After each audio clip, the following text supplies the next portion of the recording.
Sorry, I'm a little late. What questions you got? I guess, go ahead. The obvious one, where is Zander at in terms of his development? How much help did having this bye week? Yep, you're talking Diamont, Alexander Diamont? Yes. Yeah. Yeah, he's doing well. He's developing. He's been up watching a lot of film. And, when you play a high-profile position, you have to know what's going on. You have to be able to see coverages, see rotations, see blitzes. And so, again, what we got to do is put him in good situations. But at the same time, I think the game will continue to slow down for him. The more film he watches, the better he gets just with being comfortable with his reads. How important was it just to have that bye week? Because I asked Coach Clifton the same thing. 3 weeks ago, he didn't really probably think he was going to be starting. Yeah, right. 3 weeks ago, that's right. He was number 3, and now he's number 1, and that's how it works at that position. But yeah, that bye week was critical. We got him a lot of good reps. He even stayed and did some extra just footwork on his own. When everyone else went home, he kind of stayed here and did some things by himself. So the bye week came at a good time, and now we got to get ready for the Wolverines.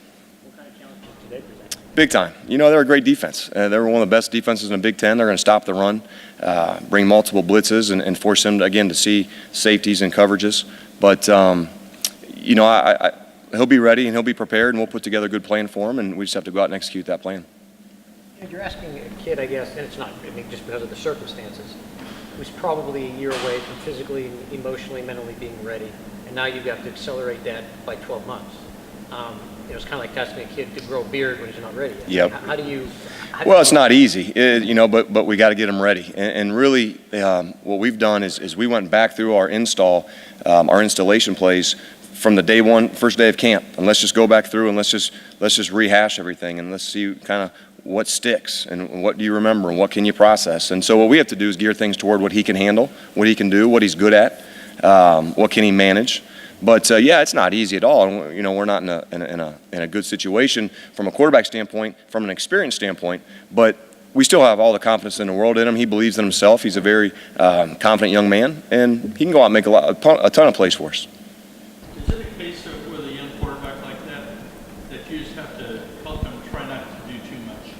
Exactly right. And I joked with him. I told him you don't have to snap it, catch it, you don't have to run it, and you don't have to go catch the pass either. All you have to do is take the snap, manage the play, and let's move on to the next play. Don't get us beat. Don't put us in bad situations.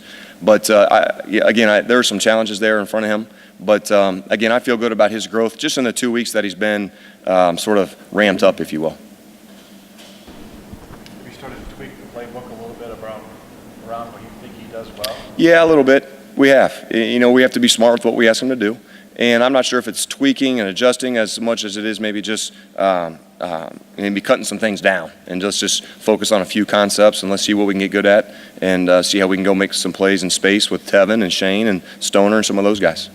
How important is it by just the young receivers, just to get them to kind of ramp up their preparation? Yeah, really important, and that'll continue to be important to get the young guys going. But really, from a chemistry and a timing standpoint, with Diamont throwing to Shane more and throwing to Nick Stoner, just more reps, just more handoffs to Tevin Coleman. I think the development for our entire team was critical during that week.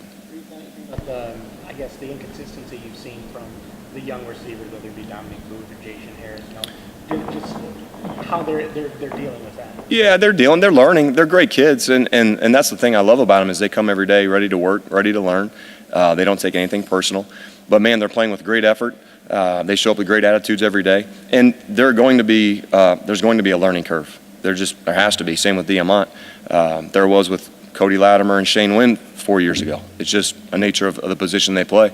But I'm seeing them play faster every single week, seeing them play more physical with more confidence. And we look forward to that continuing to grow. Probably kind of hard to measure this, but it seems like the kids themselves like Zander, have confidence in him. I mean, that seems like that would matter at least a little bit. Yeah, it does. And again, we have all the confidence in the world in Alexander Diamont. The players do too, and so does Alexander. So, I don't think any of us are walking down with our heads down and feeling like we have no shot. We're going to be just fine. We just have to, again, manage things and put him in positions where he can be successful.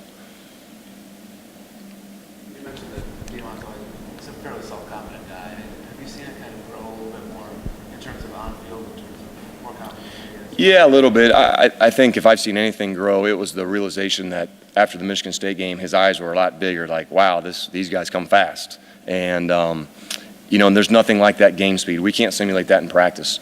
And so from that standpoint, I've seen him really understand now exactly what he's up against. And it's not just high school football anymore. These guys are grown men that can run fast and hit hard. So, you have to be ready to go. Does he have one advantage? He might see a little bit more single coverage than an Nate Sudfeld might have saw, especially with Tevin Cole. Yeah, I think so.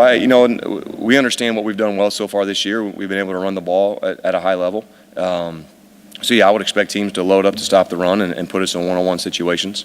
And, again, we have to be good enough on the perimeter to take advantage of it and at quarterback to deliver the ball. All good. Thanks, man. Appreciate it.